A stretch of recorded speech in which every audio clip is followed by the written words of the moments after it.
안녕하세요. 부버지 김현민 기자입니다. 약간 좀 식상한 표현으로 이번 영상을 시작해 보도록 하겠습니다. 소문난 잔치에 먹을 것이 많았다. 바로 바르셀로나와 맨유의 유로파 리그 플레이오프 1차전 경기를 지칭하는 한 표현이라고 할 수 있겠는데요. 바르셀로나와 맨유가 치열한 접전 끝에 2대1로 유로파 리그 플레이오프 1차전을 마무리했습니다. 그 어떤 챔피언스 리그 16강 경기보다도 더 치열하고 더 수준 높았던 챔피언스 리그 경기들보다도 더 챔피언스 리그 급에 맞는 흥미진진한 명승부였는데요. 이번 바르셀로나와 맨유의 플레이오프 1차전을 리뷰해 보도록 하겠습니다. 먼저 그 바르셀로나는 조금 변화가 있었습니다. 원래 그 주전 수비 라인인 크리스텐센하고 발데, 중앙 수비수와 왼쪽 풀백이죠. 발데 대신에 이제 알론소와 알바가 선발 출전했습니다. 알론소가 센터백으로 나온 게 상당히 이례적인 선택이라고 할 수 있겠죠. 맨유는 최근 리그 경기에서 징계로 결장했던 카세미루가 선발로 나왔고요. 지난 주말 그 리즈하고의 경기에 휴식을 취했던 바란도 선발 출전했습니다. 이 두 선수가 바르셀로나의 더비 라이벌이었던 레알 마드리드 소속이었기에 상당히 흥미로운 선택이었다고 할 수 있겠죠. 그 외에는 지난 주말 경기와 동일한 선발 라인업을 들고 나온 맨유였습니다. 다만 맨유는 약간의 전술 변화가 있긴 했습니다. 지난 리즈전에 베호르스트를 공격형 미드필더로 내려가지고 상당히 재미를 봤었잖아요.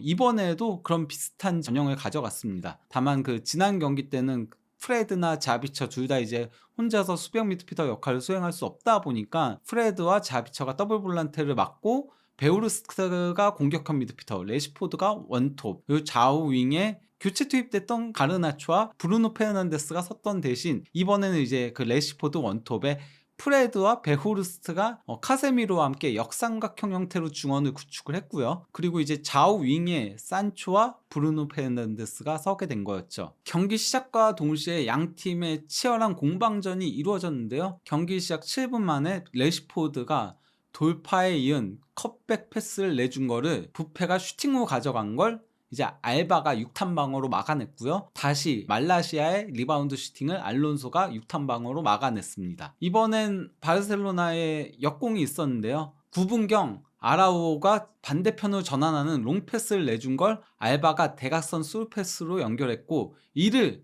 가비가 받는 척하면서 그냥 흘렸고요. 레반도프스키가 받아서 돌파에 들어가선 슈팅을 가져간 걸 데야 골키퍼가 선방했습니다. 13분경에는 알론소의 프리킥이 골대를 넘어가는 장면이 있었습니다. 다시 바르셀로나의 공격이 지속됐었는데요. 19분경에 페드리의 백패스를 알바가 내주었고, 가비가 센스 있는 로빙 패스를 연결한 걸 페드리가 백헤딩으로 연결한 걸 쇼가 차단했는데, 이를 페드리가 재차 슈팅으로 연결한 게 골대를 살짝 넘어갔습니다. 페드리를 중심으로 계속 원터치로 주고받는 장면들이 있었던 거였죠. 한동안 바르셀로나의 공격이 이루어진 가운데 맨유의 역습도 5분을 지나면서 효과를 발휘하기 시작했습니다. 26분경에 브루노 페르난데스가 전진 패스를 찔러준 걸 완 비사카가 받아서 빠른 스피드로 가비를 제치고 들어가선 컵백을 준 걸 산초가 논스톱 슈팅으로 가져갔으나 골대를 살짝 빗나갔습니다. 살짝 빗맞은 게 아쉬운 장면이었다고 할 수 있겠죠. 이어서 28분경에 브루노 페르난데스가 환상적인 장거리 스루 패스를 찔러준 걸 상대 오프사이드 트랩을 깨고 들어간 베호르스트가 슬라이딩 슈팅을 가져갔는데 골키퍼 정면으로 향했습니다. 다만 그 골키퍼 정면이었다라고 하더라도 테오 슈테겐 골키퍼가 다리를 뻗으면서 잘 선방했다라고 할 수 있겠습니다. 34분경에도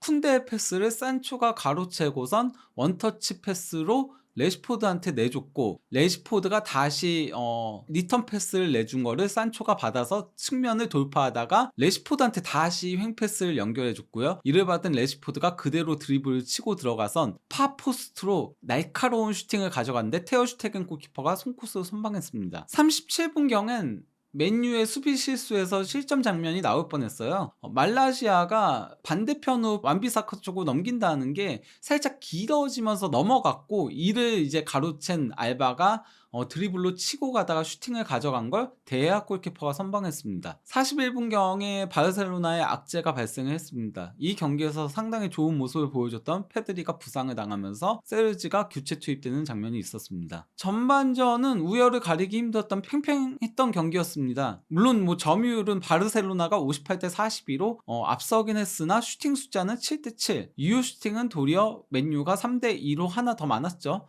코너킥도 3대 3, 심지어 파울도 6대 6 동일했고요. 경고도 양팀 공평하게 한 장씩 받았습니다. 후반 초반 바르셀로나의 공세가 있었습니다. 후반 초반부터 하피냐가 좋은 모습을 보여주면서 바르셀로나 공격을 주도했는데요. 47분경에 캐시에의 전진 패스를 받은 하피냐가 센스 있는 원터치 패스로 내줬고, 세르지가 그대로 스루 패스를 연결해 준 걸 측면으로 파고든 아라우오가 크로스를 올렸는데 이를 쇼가 걷어냈거든요. 근데 이제 세르지가 헤딩 패스를 연결했고 하피냐의 터닝 슈팅이 골대를 스치듯이 살짝 빗나가고 말았습니다. 맨유도 이대로 물러서지 않았습니다. 48분경에 브루노 페르난데스가 전진 패스를 연결한 걸 측면으로 빠져나가던 완비사카가 크로스를 연결했고, 이 과정에서 쿤데와 베후르스트가 엉키면서 크로스가 지나간 가운데 뒤에서 커버를 들어온 아라우오가 볼터치 미스를 범하면서 결정적인 실점 위기를 맞이했으나 산초의 슈팅이 골대를 빗나가고 말았습니다. 이거는 골을 조금 마무리 지어줬어야 했던 장면이라고 할 수 있겠죠. 위기 뒤에는 기회라고 했잖아요. 이 산초가 결정적인 득점 찬스를 놓치고 곧바로 2분 뒤에 바르셀로나의 선제골이 나왔는데요. 하피냐가 길게 넘겨준 코너킥을 파포스트로 돌아 들어가던 알론소가 헤딩 슈팅으로 골을 넣었습니다. 골을 넣은 알론소는 특별한 세레모니를 보였는데요. 이렇게 하늘을 향해서 손가락을 들어 올린 거거든요. 이게 무슨 의미냐면요, 최근 2월 9일에 마르코스 알론소의 부친인 마르코스 알론소 페냐가 작고했습니다. 근데 마르코스 알론소 페냐는 1970년부터 80년대까지 아틀레티코 마드리드와 바르셀로나에서 뛴 전설적인 윙어였어요. 스페인 대표팀으로도 A매치 22경기를 뛴 경력이 있죠. 심지어 마르코스 알론소의 할아버지인 마르키초스 역시도 레알 마드리드의 전설적인 센터백으로 A매치 2경기 경험이 있습니다. 즉 마르코스 알론소 가문은 3대째 스페인 대표팀을 이어오고 있다라고 할 수 있겠죠. 하지만 맨유도 선제골을 실점하고 곧바로 2분 뒤에 동점골을 넣는데 성공했습니다. 프레드의 스루 패스를 받은 레시포드가 상대 수비를 제치면서 돌파에 들어가다가 각도가 없는 곳이었거든요. 각도가 없는 곳이었는데 정말 골키퍼와 골대 사이에 거의 10cm 정도밖에 되지 않는 그 공간으로 날카로운 슈팅으로 골을 넣었습니다. 테오 슈테겐 골키퍼가 이 경기에서 상당히 많은 선방을 보였는데 이것도 막기 위해 손을 뻗었으나 이미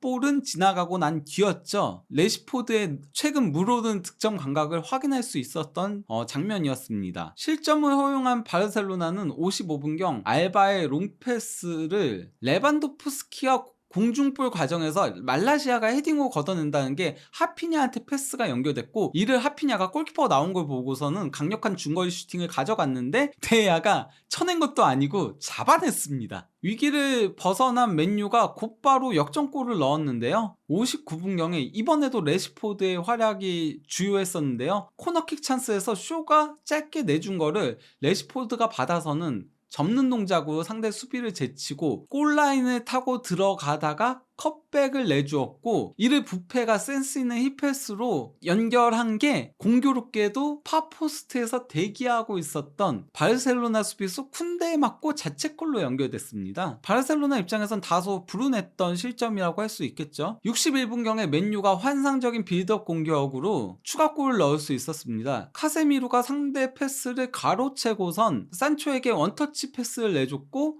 이를 산초가 또 원터치로 내준 걸 베우르스트가 원터치로 백패스를 내줬고, 카세미루가 원터치로 전진 패스를 연결한 걸 프레드가 원터치로 방향선화 패스를 내줬고, 베오르스트의 원터치 전진 패스를 레시포드가 받아서는 접는 동작으로 바르셀로나 수비 2명을 제치고 패스를 내줬고, 이를 완비사카가 슈팅으로 가져갔는데 골대를 살짝 벗어났습니다. 마치 바르셀로나의 공격을 보는 듯한 원터치 패스의 향연이었다라고 할 수 있겠죠. 다급해진 바르셀로나는 67분경에 알바와 캐시에와 알론소를 빼고 발데와 파티와 크리스텐센을 넣으면서 공격을 강화했습니다. 알바보다는 발데가 조금 더 공격적인 풀백인 거고요. 그리고 또 이제 캐시에는 수비형 미드필더지만 파티는 공격수고요. 대신 이제 수비적으로 조금 불안해질 수 있는 요소를 채우기 위해 알론소를 대체해서 크리스텐센이 나온 거였죠. 이후 바르셀로나의 공세가 이어졌는데요.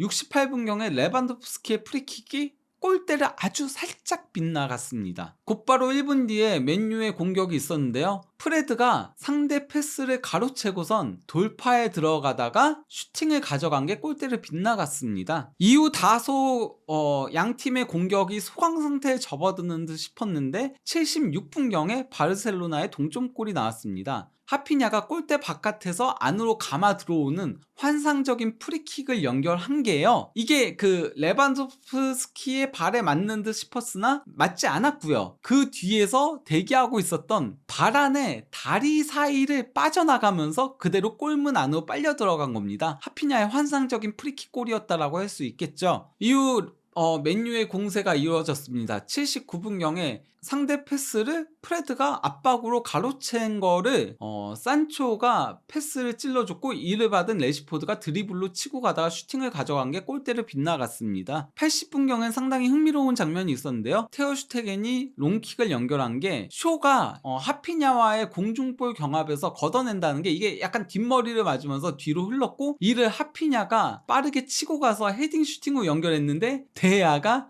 손으로 쳐내는 장면이 있었습니다. 바르셀로나 골키퍼로 시작해가지고 맨유 골키퍼로 끝난 장면이었다라고 할 수 있겠죠. 맨유는 82분경에 첫 교체를 감행했습니다. 산초를 빼고 가르나초를 넣은 건데요. 이는 테나 감독이 이 경기 내용이 상당히 만족스러웠다는 얘기인 거죠. 그러다 보니까 교체 카드를 아끼고 있었다라고 할 수 있겠습니다. 이러한 가운데 그 바르셀로나도 83분경에 마지막 교체 카드를 썼습니다. 하피냐를 빼고 페란토스를 넣었는데 이 경기에서 하피냐가 상당히 좋은 모습을 보여줬거든요. 그래서 그런지 하피냐가 교체 아웃되면서 약간 좀 불만족스러운 표정을 짓더라고요. 그러면서 벤치에 앉아서도 계속 좀 제스처를 취하는 장면들이 있었습니다. 이러한 가운데 바르셀로나의 골대 불운이 있었는데요. 토레스가 프리킥을 올린 걸 공중볼 경합 과정에서 크리스텐센이 헤딩 슈팅을 가져간 게 베오르스트 맞고 골대를 맞고 나갔습니다. 베오르스 입장에선 자책골을 넣을 뻔했던 위험천만했던 장면이었죠. 맨유는 이게 골대를 맞고 나가면서 한숨을 돌릴 수 있었습니다. 87분경에는 쿤데가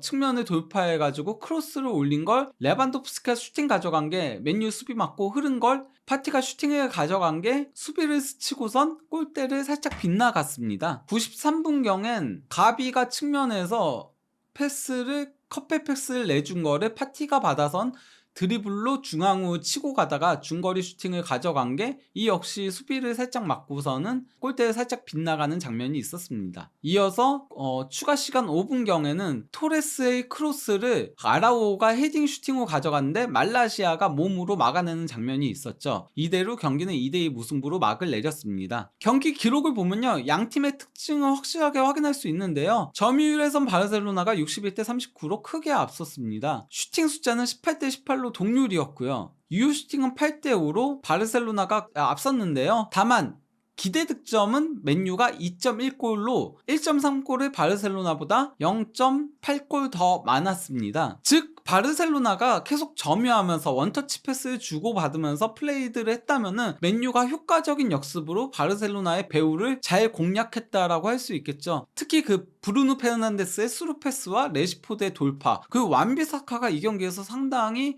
상대 측면을 잘 파헤치는 장면들이 있었거든요. 기대 득점 그래프를 보더라도 15분경부터 30분경까지만 바르셀로나가 살짝 앞서는 걸 제외하면은 경기 내내 맨유가 기대 득점에서는 우위를 점했다라고 할 수 있겠습니다. 다만 슈팅의 정교함은 바르셀로나가 조금 더 좋았다라고 할 수 있겠죠. 유효 슈팅이 더 많았으니까요. 공격 위협도 그래프는 비등비등했습니다. 초반에 맨유가 공격을 주도하다가 그 다음에 바르셀로나가 공격을 주도하다가 또 전반 중후반부에 맨유가 주도하다가 다시 전반 막판에 바르셀로나가 주도했고, 후반 초반부터 중반까지는 맨유가 주도하다가 후반 중반부터 경기 종료까지는 바르셀로나가 주도했던 경기였다고 할 수 있겠죠.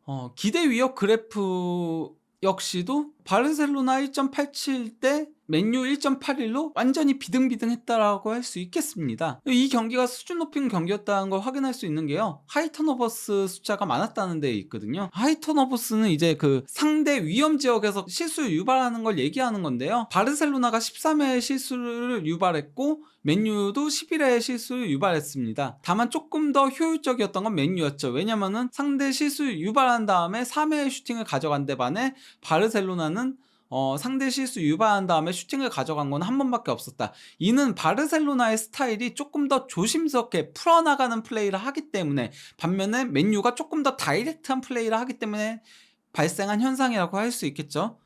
또 이 경기가 현대 축구의 트렌드에 상당히 잘 맞는 경기였다는 걸 확인할 수 있는 지표가요, 존 14, 이제 그러니까 그 페널티 아크 지역인 거죠. 그리고 또 이제 하프 스페이스, 공격 방향을 5구역으로 나눠서 좌우 측면과 중앙과 그리고 이제 좌우 측면과 중앙의 중간되는 지점, 여기를 이제 하프 스페이스라고 하고, 이 지점이 가장 공격에 있어서 위협적인 지점이라고 얘기를 하는데, 이 지점 공략들을 양 팀 다 굉장히 많이 했습니다. 이것만 보더라도 양 팀이 현대 축구 트렌드에 잘 맞는 축구를 구사하는 팀이라는 것을 확인할 수 있는 거죠. 이 경기 맨유의 수훈갑 중에 한 명은 레시포드입니다. 레시포드는 이 경기에서 상대 박스 안에서 무려 11회의 볼터치를 가져갔고요, 슈팅도 5회나 가져갔는데 이 중 유효 슈팅이 4회였습니다. 슈팅 대비 유효 슈팅 정확도가 80%에 달했다라고 할 수 있겠죠. 거기다가 찬스 메이킹도 3회나 됐고요. 무엇보다도 이 경기에서 골을 넣으면서 4경기 연속골과 함께 이번 시즌 공식 대회